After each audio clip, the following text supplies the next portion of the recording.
ये सेटोस्की पैराडॉक्स है और डबल क्राइटेरिया। ये जो हमने कैल्डर-हिक्स का पढ़ा था क्राइटेरिया, उसमें जो कॉन्ट्रडिक्शन आता है, उसके जो लिमिटेशंस होते हैं, उसी का ही जो हाईलाइटेड वर्जन है वो सेटोस्की ने दिया था। सेटोस्की ने बोला था कि जो कैल्डर-हिक्स क्राइटेरिया है उसके कुछ लिमिटेशंस होते हैं और उस लिमिटेशंस के कारण जो रिज़ल्ट होता है वो कॉन्ट्रडिक्टरी आता है। अब ये कैसे होता है, क्या होता है, ये मैं आपको अभी समझाती हूँ। सबसे पहले डायग्राम देख लेते हैं। डायग्राम में एक्स एक्सिस पे ए की यूटिलिटी है, बी और वाई एक्सिस पे बी की यूटिलिटी है, और ये हमारे पॉइंट है, एन पॉइंट और फिर एम पॉइंट। उसके बाद एस पॉइंट है यहाँ पर, जहाँ पर रीडिस्ट्रीब्यूशन होता है, फिर आर पॉइंट है। तो इस डायग्राम के हिसाब से हमारे पास दो यूटिलिटी पॉसिबिलिटी फ्रंटियर्स हैं जो कि इंटरसेक्ट कर रहे हैं, पर किसी पॉलिसी चेंज की वजह से, मान लीजिए कोई पॉलिसी होगी, उसकी वजह से क्या हो गया, जो यूटिलिटी पॉसिबिलिटी फ्रंटियर है वो शिफ्ट हो जाता है इस पॉइंट से, एन पॉइंट से एम पॉइंट की तरफ।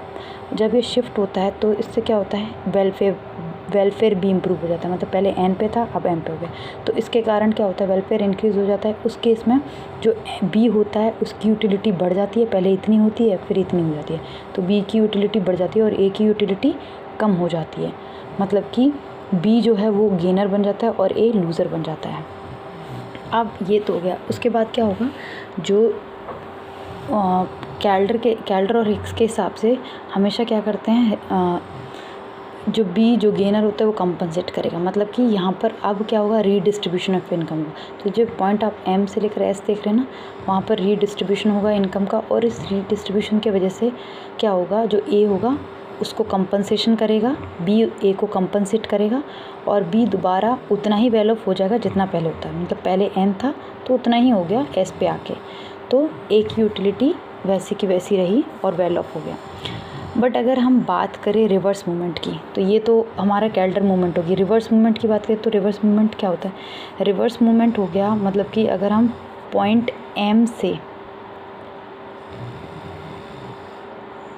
जस्ट अ सेकेंड, ओके, अगर रिवर्स मूवमेंट की बात करें तो रिवर्स मूवमेंट क्या होता है, रिवर्स मूवमेंट मतलब कि अगर पॉइंट एम से मैं एन पे आती हूँ, ठीक है, तो एम से एन पे आऊँगी तो भी मेरा जो इम्प्रूवमेंट है वो भी बढ़ेगा। मतलब पहले एम से एन पे आऊँगी, फिर रीडिस्ट्रीब्यूशन होगा तो आर पॉइंट पे पहुँच जाऊँगी, आर पे भी हमारी यूटिलिटी बढ़ जाएगी। तो ये जो कैल्डर-हिक्स क्राइटेरिया है इसीलिए इसे कॉन्ट्रडिक्टरी या इनकंसिस्टेंट रिजल्ट का बोलते हैं, क्योंकि इसमें रिवर्सल जो मूवमेंट होती है वो भी सेम रिजल्ट दे रही है और पहली वाली मूवमेंट तो रिजल्ट दे ही रही है। तो इसको सेटोस्की ने पॉइंट आउट किया और इसे कहा सेटोस्की पैराडॉक्स, कि पैराडॉक्स वाली सिचुएशन, मतलब आप चाहे मूवमेंट ऐसे कर लो चाहे मूवमेंट ऐसे कर लो, दोनों में रिजल्ट सेम ही आ रहा है। तो सेटोस्की ने क्या किया, सेटोस्की ने एक डबल क्राइटेरिया फॉर्मुलेट किया ताकि ये जो पॉसिबिलिटी है कॉन्ट्रडिक्टरी रिजल्ट्स की, ये ख़त्म हो जाए और उससे कैल्डर-हिक्स क्राइटेरिया भी फुलफ़िल हो जाए और रिवर्सल टेस्ट जो था हमने बोला था वो भी फुलफ़िल हो जाए।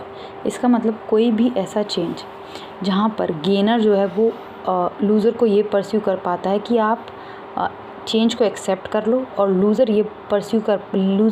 गेनर को ये परस्यू नहीं कर पाता कि आप ओरिजिनल पोजीशन में रहो, कि आप चेंज मत करो। तो ऐसे सिचुएशन में ही इम्प्रूवमेंट होती है। अब मैं ये समझाती हूँ। मान लीजिए ये हमारा यूपीएफ है, यूटिलिटी पॉसिबिलिटी फ्रंटियर है। तो यहाँ पर दो हैं, ये नॉन इंटरसेक्टिंग है, ये पॉइंट एम है, ये एन है। मान लीजिए चेंज हो गया है, ठीक है, किसी पॉलिसी चेंज की वजह से हम एम से एन की तरफ जा रहे हैं। अब जो मूवमेंट है एम से एन की तरफ, उससे क्या हो गया, उससे कैल्डर-हिक्स का क्राइटेरिया जो है वो शो होता है, क्योंकि हम छोटे यूपीएफ से लोअर यूपीएफ से हायर यूपीएफ पे जा रहे हैं, हाई यूटिलिटी पॉसिबिलिटी फ्रंटियर में जा रहे हैं। पर अगर रिवर्स देखते हैं तो रिवर्स में क्या होगा, अगर मैं एन से एम पे आ रही हूँ, मतलब मैं हायर से लोअर पे आ रही हूँ, तो वहाँ पर वेलफेयर कम हो जाएगा, यानी कि रीडिस्ट्रीब्यूशन से मेरा वेलफेयर नहीं बढ़ेगा। तो इस सिचुएशन में हम बोल सकते हैं कि रिवर्सल टेस्ट फुलफ़िल नहीं हो रहा।